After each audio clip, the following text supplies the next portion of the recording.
കർത്താവിൻ്റെ ശ്രേഷ്ഠനാമം വാഴ്ത്തപ്പെടുമാറാകട്ടെ.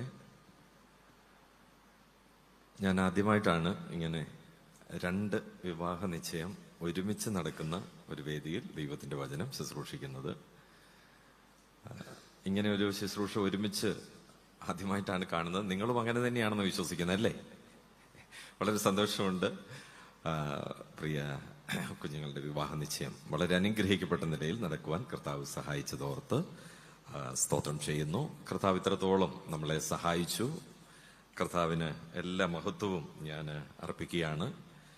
വേദിയിലായിരിക്കുന്ന doctor Helen, Stefan, Hailey, Alex, വേദിയിലായിരിക്കുന്ന കർത്താവിൻ്റെ ദാസന്മാർ, സദസ്സിലായിരിക്കുന്ന കർത്താവിൻ്റെ ദാസിദാസന്മാർ, എല്ലാവർക്കും കർത്താവായ യേശുക്രിസ്തുവിന്റെ നിസ്തുല്യ നാമത്തിൽ സ്നേഹവന്ദനം അറിയിക്കുകയാണ്. ഞാനിങ്ങനെ നോക്കിയപ്പോൾ ഇവരെല്ലാവരും ഒന്നിച്ചിരുന്നപ്പോൾ, പ്രത്യേകിച്ച് ഹെലന്റെയും ഹെലിയുടെയും ആ പിതാക്കന്മാരും മാതാക്കളൊക്കെ ഇരുന്ന ആ സ്ഥലത്ത് ഞാൻ നോക്കിയപ്പോൾ ഒരു സീറ്റ് കാലിയായിട്ടുണ്ടായിരുന്നു, ഒരു മിസ്സിങ്. ജോസ്മോൻ തങ്കച്ചന്റെ മാതാവ്, ആ പ്രിയ മാതാവ് വളരെ കണ്ണുനീരോടുകൂടെ പ്രാർത്ഥിക്കുന്ന ഒരു മാതാവായിരുന്നു. ആ പ്രിയ മാതാവിന്റെ കണ്ണുനീരാണ് ഈ പ്രിയ കുടുംബം ഇന്ന് കർത്താവിങ്കലേക്ക് വരുവാനും ഇന്ന് ഇത്ര ദൈവകൃപ അനുഭവിച്ചുകൊണ്ട് ഇവരിവിടെ ആയിരിക്കാനും ഇടയായിത്തീരുന്നത് എന്നോർത്ത് ഞാൻ കർത്താവിനെ സ്തുതിക്കുകയാണ്. ഇന്ന് പ്രിയപ്പെട്ടവർ വളരെ സന്തോഷത്തോടെയാണ് നമ്മളിവിടെ ആയിരിക്കുന്നത്. പ്രിയപ്പെട്ടവൻ ഓർത്തതുപോലെ ആ പൂർണ്ണ സന്തോഷത്തിൽ ദൈവ മക്കൾക്ക് തരുന്ന ആ സന്തോഷം അത് എത്രയോ പൂർണ്ണമാണ്, പെർഫെക്റ്റാണ്. ആ ഒരു ദൈവസമാധാനത്തിൽ പരിജ്ഞാനത്തെ കവിയുന്ന, സകല ബുദ്ധിയെയും കവിയുന്ന ദൈവ സമാധാനം ഇന്നത് നമുക്ക് അനുഭവിക്കാനായിട്ട് ഇടയായി തീർന്നു. ഞാൻ ഓർക്കുകയാണ്, ഒരു വിവാഹ നിശ്ചയം അല്ലെങ്കിൽ ഒരു കുഞ്ഞിന്റെ അല്ലെങ്കിൽ ഒരു മകന്റെ വിവാഹ നിശ്ചയം ഒക്കെ എത്ര ബന്ധപ്പാടാണ് അല്ലെങ്കിൽ എത്ര ബുദ്ധിമുട്ടുകളാണ്. എന്നാൽ ഇങ്ങനെ ഈ രണ്ടുപേരുടെ ഒരുമിച്ച് ഇങ്ങനെ എത്ര സന്തോഷമാണ്. ദൈവം നമുക്ക് നൽകുന്ന നന്മകളൊക്കെ എത്രയോ വലുതാണ്. വളരെ പെട്ടെന്ന് തന്നെ ദൈവവചനത്തിൽ നിന്നും അക്കമിട്ട് ചില ആലോചനകൾ പങ്കുവച്ച് ഞാൻ അവസാനിപ്പിക്കാം എന്ന് വിചാരിക്കുകയാണ്. ഒരു വേദഭാഗം ദൈവവചനത്തിൽ നിന്ന് വായിച്ചു കേൾപ്പിക്കട്ടെ. സഭാപ്രസംഗി, ബുക്ക് ഓഫ് എക്ലീഷിയാസ്റ്റസ്, ചാപ്റ്റർ 3. ബൈബിളുള്ളവര് ഞാൻ ഈ പറയുന്ന വാക്യങ്ങളൊക്കെ നിങ്ങൾക്ക് തുറന്ന് നോക്കാവുന്നതാണ്. നിങ്ങളുടെ മൊബൈലിൽ ബൈബിളൊക്കെ ഉണ്ടെങ്കിൽ അത് നോക്കാം, ഇല്ലെങ്കിൽ നിങ്ങൾ ശ്രദ്ധിച്ചിരുന്നാൽ മതിയാകും. സഭാപ്രസംഗി 3-ാം അധ്യായം അതിന്റെ 11-ാമത്തെ വാക്യത്തിൽ അതിന്റെ പ്രാരംഭ ഭാഗം ഇങ്ങനെയാണ് വായിക്കുന്നത്: അവൻ സകലവും അതതിന്റെ സമയത്ത് ഭംഗിയായി ചെയ്തു. എന്റെ മനസ്സിലേക്ക് വന്ന കഴിഞ്ഞ ദിവസം ഞങ്ങളിങ്ങനെ ഇതൊക്കെ ഇങ്ങനെ പ്രിപ്പയർ ചെയ്യാനായിട്ടൊക്കെ വന്നപ്പോഴും, ഇന്നലെ ആരാധനയ്ക്ക് ഞങ്ങൾ ഒരുമിച്ച് കൂടി വന്നപ്പോഴും, ഹെലനാണോ ഹെയ്ലിയാണോ, എനിക്ക് തോന്നുന്നു ഹെയ്ലിയാന്ന് തോന്നുന്നു, അങ്കിളെ മെസ്സേജ് ഒക്കെ പ്രിപ്പയർ ചെയ്തോ? അപ്പോഴും അതിന്റെ ഒരു പൂർത്തീകരണത്തിലേക്ക് എനിക്ക് എത്താനായിട്ട് കഴിഞ്ഞില്ല. പക്ഷേ പിന്നീട് ദൈവസന്നിധിയിൽ ഞാൻ ഇരുന്നപ്പോൾ ഈ ഒരു വാക്യം എന്റെ മനസ്സിലേക്ക് ഇങ്ങനെ കടന്നു വരികയായിരുന്നു: he hath made everything beautiful in his time. ദൈവത്തിന്റെ സമയത്ത് അവൻ സകലവും അതതിന്റെ സമയത്ത് ഭംഗിയായിട്ട് ചെയ്യുന്ന ഒരു ദൈവമാണ്. ദൈവം മനുഷ്യനെ സൃഷ്ടിച്ചത് തന്നെ എത്ര മനോഹരമായിട്ടാണ്, എത്ര ശ്രേഷ്ഠമായിട്ടാണ്. ദൈവം മനുഷ്യനെ സൃഷ്ടിച്ചതാണോ, ഉണ്ടാക്കിയതാണോ, നിർമ്മിച്ചതാണോ? നമ്മളെല്ലാം ബൈബിൾ അറിയാവുന്നവരാണല്ലോ, ഇന്ററാക്ട് ചെയ്യുന്നതുകൊണ്ട് കുഴപ്പമില്ലെന്ന് വിചാരിക്കുന്നു. അതോ ഇവരോട് ചോദിക്കണോ എന്ന് ചോദിക്കുന്നില്ല അല്ലേ? എന്തായിരിക്കും അതിന്റെ ഉത്തരം? ദൈവവചനത്തിൽ യെശയ്യാ പ്രവചനം 43-ാം അധ്യായം 7-ാമത്തെ വാക്യത്തിൽ, അവിടെ ഇങ്ങനെയാണ്, നമ്മൾ ആ വാക്യത്തിൽ ഇങ്ങനെയാ വായിക്കുന്നത്: എന്റെ മഹത്വത്തിനായിട്ട് ഞാൻ സൃഷ്ടിച്ച് നിർമ്മിച്ച് ഉണ്ടാക്കിയിരിക്കുന്ന മനുഷ്യനെന്നാ പറഞ്ഞിരിക്കുന്നത്. ഈ 3 വാക്കുകളും അവിടെ ഉപയോഗിച്ചിട്ടുണ്ട് മനുഷ്യനോടുള്ള ബന്ധത്തിൽ. ദൈവം സൃഷ്ടിച്ചു, ദൈവം ഉണ്ടാക്കി, ദൈവം നിർമ്മിച്ചു. God created, God made and God formed. ദൈവം മനുഷ്യനെ സൃഷ്ടിച്ചു. ക്രിയേറ്റഡ്, സൃഷ്ടി എന്ന് പറഞ്ഞാൽ, സൃഷ്ടിക്കുക എന്ന് പറഞ്ഞാൽ ഔട്ട് ഓഫ് നത്തിങ്, ഒന്നുമില്ലായ്മയിൽ നിന്ന്. ദൈവം നമ്മളെയൊക്കെ ഇന്ന് കൊണ്ടുവന്നിരിക്കുന്നത്, ദൈവം നമ്മളെ ഇന്ന് ആക്കിയിരിക്കുന്നത് ഒന്നുമില്ലായ്മയിൽ നിന്നാണ്. പാട്ടൊക്കെ അങ്ങനെയാ നമ്മൾ പാടുന്നത്. ഒന്നുമില്ലായ്മയിൽ നിന്നെ നിന്നുടെ ഛായയിൽ സൃഷ്ടിച്ചു. അപ്പൊ നമുക്ക് ദൈവസന്നിധിയിൽ വരുമ്പോൾ ഒന്നുമില്ലായ്മയിൽ ദൈവം അങ്ങനെയാ മനുഷ്യരെ സൃഷ്ടിച്ചിരിക്കുന്നത്. രണ്ടാമത്, ഗോഡ് മെയ്ഡ് ആഡം എന്നാ പറഞ്ഞിരിക്കുന്നത്. ദൈവം മനുഷ്യനെ അല്ലെങ്കിൽ ആദാമിനെയും ഹവ്വയെയും ഒന്നിച്ച് ആദ്യം സൃഷ്ടിച്ചേ. അതിനുശേഷം ആദാമിന്റെ വാരിയലെടുത്ത് ഒരു 2 പോർഷനാക്കിയിട്ട് ദൈവം ഒരു സ്ത്രീയെ ഉണ്ടാക്കി പിന്നെയും അവരെ ഒന്നിപ്പിക്കുകയായിരുന്നു. ദൈവത്തിന്റെ പ്ലാൻ എത്രയോ വലുതാണ്. അപ്പോൾ ദൈവം സൃഷ്ടിച്ചു, ദൈവം ഉണ്ടാക്കി. ഇനിയും അടുത്തത് പറയുന്നത്, പ്രത്യേകിച്ച് ഹവ്വയോടുള്ള ബന്ധത്തിൽ അല്ലെങ്കിൽ മനുഷ്യനോടുള്ള ബന്ധത്തിൽ, ഗോഡ് ഫോംഡ് മാൻ എന്ന് പറഞ്ഞാൽ നിർമ്മിച്ചു. അതിന്റെ അർത്ഥം ദൈവത്തിന്റെ കരാങ്കുലികൾ കൊണ്ട് തന്റെ കരവേലയുടെ കരവൈഭവത്തിന്റെ ഏറ്റവും ശ്രേഷ്ഠമായത്, മണിമകുടമാണ് ഓരോ മനുഷ്യരും എന്ന് പറയുമ്പോൾ എത്ര ശ്രേഷ്ഠമാണ്. അപ്പോൾ ദൈവം നിർമ്മിച്ചു എന്ന് പറയുമ്പോൾ ഫോംഡ്, ആ വാക്കിന്റെ അർത്ഥം ഇങ്ങനെയാണ്, ദൈവം ഒരു പ്രത്യേക ഉദ്ദേശത്തിനായിട്ട് പ്രത്യേക ഒരു പർപ്പസിന് വേണ്ടി ഉണ്ടാക്കിയിരിക്കുന്നു എന്നാണ്. അപ്പോൾ ആണിനെയും പെണ്ണിനെയും പുരുഷനെയും സ്ത്രീയെയും മനുഷ്യരെ ദൈവം ഫോം ചെയ്തിരിക്കുന്നത് ഒരു പ്രത്യേക ഉദ്ദേശത്തിന് വേണ്ടിയാണ്. ഇത്രയും കാര്യങ്ങൾ നമ്മളൊന്ന് മനസ്സിലാക്കുക. അപ്പോൾ ഇവിടെ സഭാപ്രസംഗി പറയുന്നത്, അവൻ സകലവും അതതിന്റെ സമയത്ത് ഭംഗിയായി ചെയ്തു എന്നാണ് പറഞ്ഞിരിക്കുന്നത്. It is past tense. അതായത് ദൈവം തന്റെ കാര്യങ്ങൾ ഭംഗിയായിട്ട് ചെയ്തു വെച്ചിരിക്കുകയാണ്. It's already done. എല്ലാം ചെയ്തു വെച്ചിരിക്കുക. എനിക്കറിയാം ഇവിടെ ഇരിക്കുന്ന എത്രയോ മാതാപിതാക്കൾ അല്ലെങ്കിൽ എത്രയോ ചെറുപ്പക്കാർ വിവാഹത്തിന് വേണ്ടി, വിവാഹ നിശ്ചയത്തിന് വേണ്ടി കാത്ത് ഒരുങ്ങി നിൽക്കുകയാണ്, അല്ലെ? എത്രയോ പേര് ഇവിടെയുണ്ട്. എന്നാൽ നമ്മളൊക്കെ എത്ര ടെൻഷനാണ് അടിക്കുന്നത്, എത്ര ഭാരമാണ്. എന്നാൽ ദൈവം മനുഷ്യനെ സൃഷ്ടിച്ചപ്പോൾ അല്ലെങ്കിൽ ആദാമിനെ സൃഷ്ടിച്ചപ്പോൾ, ഹവ്വയെ സൃഷ്ടിച്ചപ്പോൾ, അവിടെയൊക്കെ നമ്മൾ മനസ്സിലാക്കേണ്ട ഒരു യാഥാർത്ഥ്യം, ദൈവം ഹവ്വയെ സൃഷ്ടിക്കുമ്പോൾ ആദാമിന് ഒരു ഗാഠനിദ്ര കൊടുത്തു എന്നാണ് നമ്മൾ വായിക്കുന്നത്. എന്തിനാണ് ഗാഠനിദ്ര കൊടുത്തത്? ഗാഠനിദ്ര കൊടുക്കാതെ തീർച്ചയായിട്ടും പെയിൻലെസ് ആയിട്ട് ആ വാരിയൽ എടുക്കാൻ ദൈവത്തിന് കഴിയുമായിരുന്നു. പക്ഷെ പിന്നെ എന്തിനാ ഒരു ഗാഠനിദ്ര കൊടുത്തേ?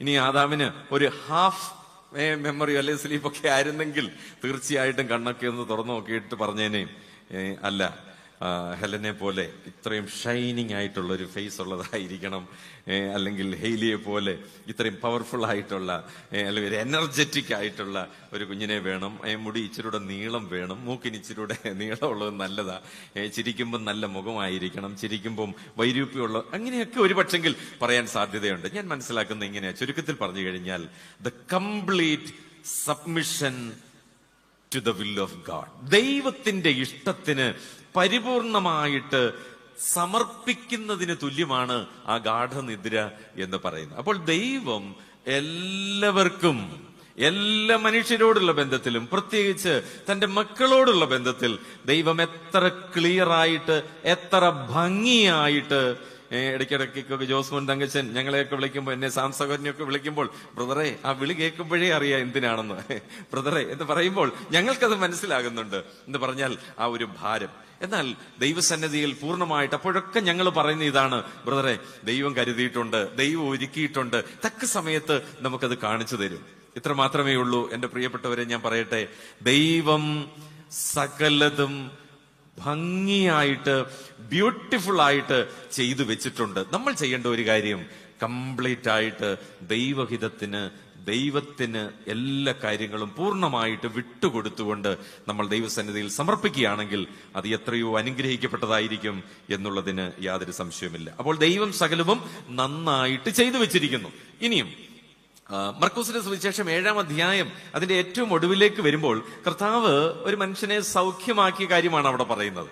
അവിടെ ഒരു വാചകം ഇങ്ങനെ മർക്കോസ് സുവിശേഷത്തിൽ രേഖപ്പെടുത്തിയിരിക്കുന്ന ഇങ്ങനെയാ, അവൻ സകലവും നന്നായി ചെയ്തു. അവൻ സകലവും നന്നായി ചെയ്തു. He has done all things well. അവൻ സകലവും നന്നായി ചെയ്തു തരുന്ന ഒരു ദൈവമാണ്, ചെയ്യുന്ന ഒരു ദൈവം. ചെയ്തു വെച്ചിട്ടുണ്ട്, അത് കൃത്യസമയത്ത് ദൈവം നമുക്ക് ഭംഗിയായിട്ട് ചെയ്തു തരുന്ന ഒരു ദൈവമാണ്. ഒരു പക്ഷെങ്കിൽ അതിന്റെ പ്രോസസ് ഒക്കെ വളരെ വേദനാജനകമായിരിക്കും, വളരെ ബുദ്ധിമുട്ടൊക്കെ അനുഭവിക്കേണ്ടതായിട്ട് വരും. എന്നാൽ ഇന്ന് നമ്മൾ ഇവിടെ ഇരിക്കുമ്പോൾ, ഈ ഓഡിയൻസിൽ നിന്ന് നിങ്ങൾ ഇങ്ങോട്ട് നോക്കുമ്പോൾ, 2 പേര് അല്ലെങ്കിൽ 4 പേര് ഈ 2 സൈഡിലായിട്ട് ഇരിക്കുമ്പോൾ, ദൈവം എത്ര ഭംഗിയായിട്ടാണ്, എത്ര മനോഹരമായിട്ടാണ് കാര്യങ്ങൾ ചെയ്തു തന്നിരിക്കുന്നത്. ഇവിടെ ഇരുന്നപ്പോൾ ഞാൻ ഓർത്തുപോയി, നിങ്ങൾ ഇങ്ങനെ ചിന്തിച്ചോ എന്ന് എനിക്കറിയത്തില്ല, ഇവരുടെ 4 പേരുടെയും അല്ലെങ്കിൽ 2 കപ്പിൾസിന്റെയും വിവാഹം ഒരുമിച്ച് ഇതുപോലെ ഒരു വേദിയിൽ നടന്നിരുന്നെങ്കിലെന്ന് ഞാൻ അങ്ങ് ചിന്തിച്ചു. നിങ്ങൾ ചിന്തിച്ചോ എന്ന് എനിക്കറിയത്തില്ല.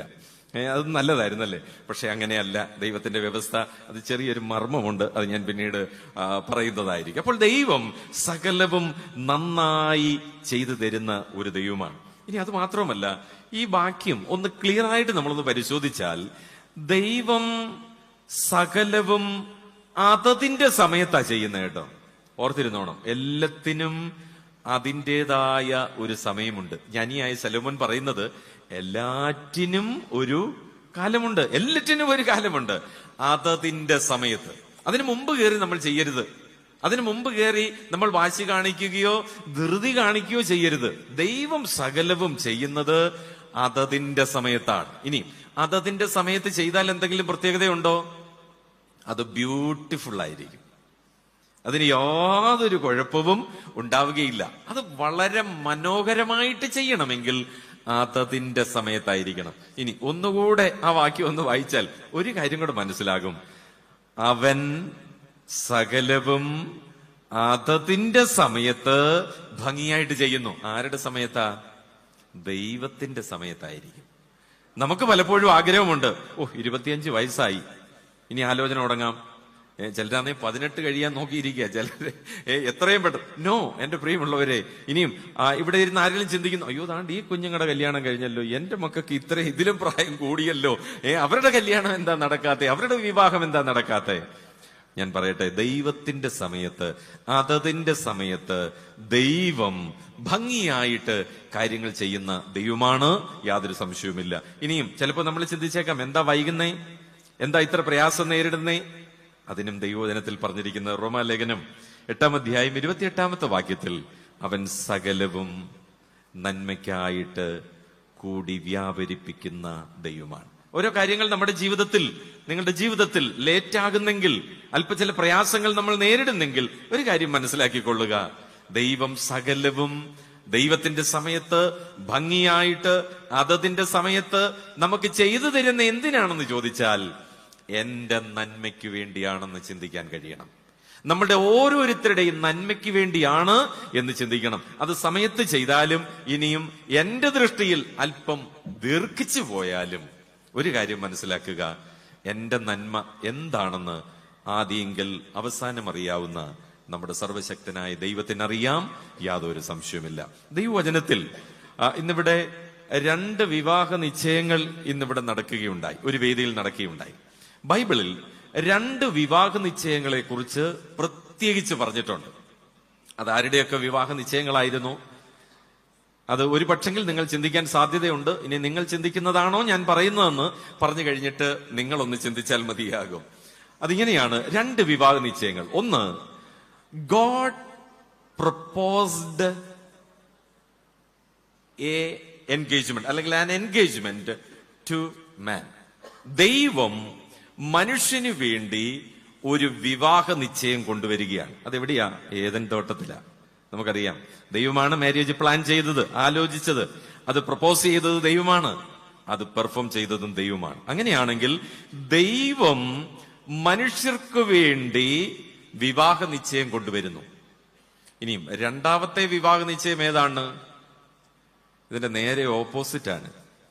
അത് കൊരിന്ത്യർക്ക് എഴുതിയ 2-ാം ലേഖനം 11-ാം അധ്യായം അതിന്റെ 2-ാം വാക്യത്തിലാണ് നമ്മൾ വായിക്കുന്നത്. ഞാൻ ദൈവത്തിന്റെ എരിവോടെ ഞാൻ എരിയുന്നു. I am jealous with God's jealous. ദൈവത്തിന്റെ ആ എരിവോടെ ഞാൻ എരിയുകയാണ്. എന്താണ്? ക്രിസ്തുവെന്ന ഏക പുരുഷന് നിങ്ങളെ ഞാൻ നിർമ്മല കന്യകയായി ഏൽപ്പിപ്പാൻ വിവാഹ നിശ്ചയം ചെയ്തിരിക്കുന്നു. മാൻ പ്രപ്പോസ്ഡ്. മനുഷ്യൻ ഇതാ ഒരു വിവാഹ നിശ്ചയം ചെയ്യുകയാണ്. ഇവിടെ ഈ ഹെലനും ഹെയ്ലിക്കും അല്ലെങ്കിൽ സ്റ്റെഫാൻ, അലക്സ്, ഈ രണ്ടു പേർക്കും അല്ലെങ്കിൽ രണ്ടു ഭാഗത്തിനും ദൈവം അവർക്കൊരു വിവാഹ നിശ്ചയം ഇന്ന് രണ്ടു പേർക്കും ദൈവം ഒരുക്കി കൊടുത്തിരിക്കുകയാണ്. എന്നാൽ ഇതിനു മുമ്പ്, ഇന്നിവിടെ 2 വിവാഹ നിശ്ചയമാണല്ലോ നടന്നത്, എന്നാൽ ഇതിനു മുമ്പ് 4 വിവാഹ നിശ്ചയം ഇവരുടെ ജീവിതത്തിൽ നടന്നിട്ടുണ്ട് അല്ലേ? 1, 2, 3, 4 വിവാഹ നിശ്ചയം കഴിഞ്ഞു. ഇവിടെ വേദിയിലിരിക്കുന്ന ഞങ്ങളുടെ എല്ലാവരുടെയും വിവാഹ നിശ്ചയം കഴിഞ്ഞിരിക്കുകയാണ്. ഈ സദസ്സിലിരിക്കുന്ന എല്ലാ പ്രിയപ്പെട്ടവരുടെയും എന്ന് ഞാൻ ആഗ്രഹിക്കുന്നു. പക്ഷെങ്കിൽ എന്താ ഈ വിവാഹ നിശ്ചയം എന്ന് പറഞ്ഞാൽ പൗലോസ് പറയുന്നതിന്റെ അർത്ഥം എന്താണ്? ക്രിസ്തുവെന്ന ഏക പുരുഷന് നിർമ്മല കന്യകയായി ഏൽപ്പിപ്പാൻ വിവാഹ നിശ്ചയം ചെയ്യപ്പെട്ടിരിക്കുകയാണ്. അതിനാൽ അതിന്റെ അർത്ഥം യേശു ക്രിസ്തുവിനെ കർത്താവും രക്ഷിതാവുമായിട്ട് ഹൃദയത്തിൽ അംഗീകരിച്ച ദൈവമക്കൾ ക്രിസ്തുവിന്റെ മണവാട്ടിയായിട്ട് തീർന്നിരിക്കുകയാണ്. അവരുടെ വിവാഹം നടക്കാനായിട്ട് പോവുകയാണ്. ഇന്ന് ഇവിടെ വിവാഹ നിശ്ചയം ഒരുമിച്ച് ഇവിടെ കഴിഞ്ഞിരിക്കുകയാണ്. ഇവരുടെ വിവാഹം 2 സ്ഥലങ്ങളിലായിട്ട് നടക്കാനായിട്ട് പോവുകയാണ്. 1 എറണാകുളത്തും 2 ചെന്നൈയിലും. ഇവിടെ ഇരിക്കുന്ന ഭൂരിപക്ഷം പേരും അവിടെ ഉണ്ടാകും എന്ന് പ്രതീക്ഷിക്കുന്നു. എന്നാൽ പലയിടങ്ങളിലായിട്ട് നമ്മുടെ ഒക്കെ വിവാഹ നിശ്ചയം കഴിഞ്ഞു. ഹെലന്റെ വിവാഹ നിശ്ചയം എവിടെ വെച്ചാണ് നടന്നതെന്ന് എനിക്കറിയത്തില്ല. കർത്താവിനെ അബുദാബി വെച്ചാണ് നടന്നത്. ഹെയ്ലിയുടേത് അല്ലെങ്കിൽ സ്റ്റെഫാന്റേത്, അലക്സിന്റേത് പല സ്ഥലങ്ങളിലാണ്. ഞാൻ മധ്യപ്രദേശിൽ വെച്ചാണ് രക്ഷിക്കപ്പെടാനിടയായി തീർന്നത്. നിങ്ങളൊക്കെ രക്ഷിക്കപ്പെട്ട ആ ദിനം ഓർക്കുന്നുണ്ടല്ലോ. അത് ഏത് സ്ഥലത്താ? പല സ്ഥലത്താണ്. നമ്മളെല്ലാവരുടെയും വിവാഹ നിശ്ചയം പല സ്ഥലത്താണ്. എന്നാൽ ദൈവത്തിന് സ്തോത്രം, നമ്മളുടെ എല്ലാവരുടെയും കുഞ്ഞാടുമായിട്ടുള്ള നമ്മുടെ കർത്താവായ യേശു ക്രിസ്തുവും തന്റെ കാന്തനായിരിക്കുന്ന സഭയും തമ്മിലുള്ള വിവാഹം പല സ്ഥലത്താണോ? കൊല്ലംകാരുടെ എല്ലാം പുനലൂരിരിക്കട്ടെ, അല്ലെങ്കിൽ പത്തനംതിട്ട ആ സൈഡിലുള്ളവരുടെ എല്ലാം കുമ്പനാട്, അതൊരു സെൻട്രൽ കുമ്പനാട് ഇരിക്കട്ടെ. ഇനിയും തമിഴ്നാട്ടിലുള്ളവരുടെ അല്ലെങ്കിൽ മദ്രാസിലുള്ളവരുടെ എല്ലാം അങ്ങനെ ഒരു വ്യവസ്ഥയൊന്നുമില്ല. എല്ലാ വിവാഹ നിശ്ചയം കഴിഞ്ഞ് പല സ്ഥലത്താണെങ്കിലും ഒരു സ്ഥലത്ത് വിവാഹ നിശ്ചയം കഴിഞ്ഞ് അല്ലെങ്കിൽ പല സ്ഥലത്ത് വിവാഹ നിശ്ചയം കഴിഞ്ഞവർ നമ്മുടെ എല്ലാവരുടെയും വിവാഹം ഒരു സ്ഥലത്ത് നടക്കാൻ പോകുക. ഏത് സ്ഥലത്ത് വെച്ചായിരിക്കും? അത് മധ്യാകാശത്തിൽ വെച്ചായിരിക്കും. നമ്മുടെ കർത്താവായ യേശു ക്രിസ്തു എത്രയും വേഗം മടങ്ങി വരാനായിട്ട് പോവുകയാണ്. തന്നെ കർത്താവിന്റെ രക്ഷിതാവുമായിട്ട് ഹൃദയത്തിൽ കൈക്കൊണ്ട് വാഗൊണ്ട് ഏറ്റുപറഞ്ഞ് രക്ഷിക്കപ്പെട്ട എല്ലാ ദൈവമക്കളും ഒരുമിച്ച് കർത്താവിനെ എതിരേൽപ്പാൻ മേഘങ്ങളിൽ എടുക്കപ്പെടാൻ പോവുകയാണ്. ഒരു വിവാഹം അവിടെ നടക്കപ്പെടാനായിട്ട് പോവുകയാണ്. ഞാൻ ഒരുങ്ങിയിട്ടുണ്ട്, ഇവിടെ ഇരിക്കുന്ന പ്രിയപ്പെട്ടവർ ഒരുങ്ങിയിട്ടുണ്ട്, നമ്മളൊക്കെ ഒരുങ്ങിയിട്ടുണ്ട്. എന്നാൽ ഒരുങ്ങാത്തവരായിട്ട് ആരെങ്കിലും ഈ പകൽക്കാലം ഞങ്ങളെ ശ്രദ്ധിക്കുന്നുണ്ടെങ്കിൽ ഒരു മാർഗമേ ഉള്ളൂ, കർത്താവായ യേശു ക്രിസ്തു. യേശു ക്രിസ്തു പറഞ്ഞു, ഞാൻ തന്നെ വഴിയും സത്യവും ജീവനുമാകുന്നു. ഞാൻ മുഖാന്തരം അല്ലാതെ ആരും പിതാവിന്റെ അടുക്കൽ എത്തുന്നില്ല. മറ്റൊരുത്തനിലും രക്ഷയില്ല. നാം രക്ഷിക്കപ്പെടുവാൻ ആകാശത്തിന് കീഴിൽ മനുഷ്യരുടെ ഇടയിൽ നൽകപ്പെട്ട വേറെ ഒരു നാമവുമില്ല. കർത്താവായ യേശു ക്രിസ്തുവിന്റെ നാമം വിളിച്ചപേക്ഷിക്കുന്ന ഏവനും രക്ഷിക്കപ്പെടും. യേശു ക്രിസ്തുവിനെ കൈക്കൊണ്ട് അവന്റെ നാമത്തിൽ വിശ്വസിക്കുന്ന ഏവർക്കും ദൈവമക്കളാകുവാൻ അവൻ അധികാരം കൊടുത്തിരിക്കുകയാണ്. ഈ പ്രിയ കുഞ്ഞുങ്ങൾക്ക്, പ്രത്യേകിച്ച് ഈ 2 കപ്പിൾസിനും അല്ലെങ്കിൽ നിയുക്ത വധുവരന്മാർക്ക് വേണ്ടുന്ന ആലോചന ദൈവവചനത്തിലൂടെ അവരുടെ വിവാഹത്തോടുള്ള ബന്ധത്തിൽ കൊടുക്കപ്പെടും എന്നുള്ളതിന് യാതൊരു സംശയമില്ല. എങ്കിലും ഒരു കാര്യം കോമൺ ആയിട്ട്, ഇങ്ങോട്ട് തിരിയണോ എങ്ങോട്ട് തിരിഞ്ഞാലും ഒരു കോമൺ ആയിട്ട് ഒരു കാര്യം ഞാൻ പറയാനായിട്ട് ആഗ്രഹിക്കുക. ഭാര്യയുടെ കടമകൾ, ഉത്തരവാദിത്തങ്ങൾ, ഭർത്താവിന്റെ കടമകൾ, ഉത്തരവാദിത്തങ്ങൾ ധാരാളം എണ്ണി ബൈബിളിൽ പറഞ്ഞിട്ടുണ്ട്. എന്നാൽ ഇതെല്ലാം കൂടെ ചേർത്ത് എല്ലാവരുടെയും 2 പേരുടെയും ഉത്തരവാദിത്തങ്ങൾ ചേർത്ത് ബൈബിളിൽ ഒരു വാക്യത്തിൽ പറഞ്ഞിട്ടുണ്ട്. അത് അപ്പോസ്തലനായ പൗലോസാണ്. പൗലോസിലെയാ പറഞ്ഞിരിക്കുന്നത്. എഫേസ്യ ലേഖനം 5-ാം അധ്യായം 21-ാമത്തെ വാക്യത്തിൽ, ക്രിസ്തുവിന്റെ ഭയത്തിൽ അന്യോന്യം കീഴ്പ്പെട്ടിരിപ്പീൻ. ക്രിസ്തുവിന്റെ ഭയത്തിൽ അന്യോന്യം കീഴ്പ്പെട്ടിരിപ്പീൻ. ഭാര്യമാർക്കൊക്കെ ഞങ്ങൾ ഈ പ്രസംഗം ഭയങ്കര ദേഷ്യമാണ്. ഭാര്യ ഭർത്താവിന് എന്ത് ചെയ്യണം?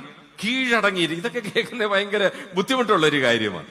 പക്ഷെങ്കിൽ ദൈവവചനം പറയുന്നു, ക്രിസ്തുവിന്റെ ഭയത്തിൽ അന്യോന്യം കീഴ്പ്പെട്ടിരിപ്പിൻ. അത് കഴിഞ്ഞിട്ടാ ഭാര്യയോട് പറയുന്നു, ഭർത്താവിനോട് പറയുന്നു.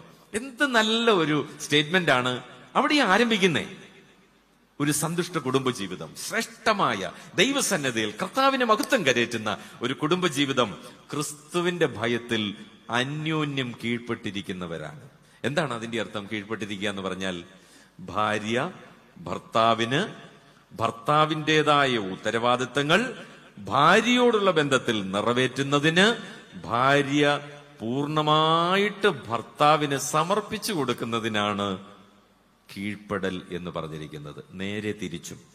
മനസ്സിലായെന്ന് വിചാരിക്കുന്നു. ഒരു പങ്കാളി മറ്റൊരു പങ്കാളിക്ക്, ആ പങ്കാളി എന്നോട് പൂർണ്ണമായിട്ട് എന്റെ ഉത്തരവാദിത്തങ്ങൾ നിറവേറ്റുന്നതിന് സമർപ്പിക്കപ്പെടുന്നതിനാണ് കീഴടങ്ങിയിരിക്കുക എന്ന് പറയുന്നത്. അതുകൊണ്ട് ഇത് മാത്രം, ഈ ഒരൊറ്റ വാക്ക് മാത്രം നിങ്ങൾ ഓർത്തിരുന്നാൽ മതി. ബാക്കിയെല്ലാം ഇതിനകത്ത് പെടുന്ന ഒരു കാര്യമാണ്. ക്രിസ്തുവിന്റെ ഭയത്തിൽ അന്യോന്യം കീഴ്പ്പെട്ടിരിപ്പേൻ. ജ്ഞാനിയായ ശലോമോൻ 12-ാമത്തെ അധ്യായത്തിൽ, സഭാപ്രസംഗി 12-ാം അധ്യായത്തിൽ 4 കാര്യങ്ങൾ പറയുന്നുണ്ട്. ഒന്ന്, നിന്റെ യൗവനകാലത്ത് നിന്റെ സൃഷ്ടാവിനെ ഓർത്തുകൊള്ളുക. പലപ്പോഴും കല്യാണമൊക്കെ അങ്ങോട്ട് കഴിച്ചു കഴിയുമ്പോൾ പിന്നെ എന്തുവാ കാര്യങ്ങളെല്ലാം കഴിഞ്ഞു, ഇനി ഞങ്ങൾക്ക് ഇഷ്ടമുള്ളതുപോലെ നമുക്ക് തോന്നിയതുപോലെ. നോ, ഈ യൗവനകാലത്ത് സൃഷ്ടാവിനെ ഓർത്ത്, കർത്താവിനെ ഓർത്ത്, ദൈവത്തെ ഓർത്ത് വളരെ സന്തോഷത്തോടെ മുന്നോട്ട് ജീവിപ്പാൻ കർത്താവ് നിങ്ങളെ സഹായിക്കട്ടെ.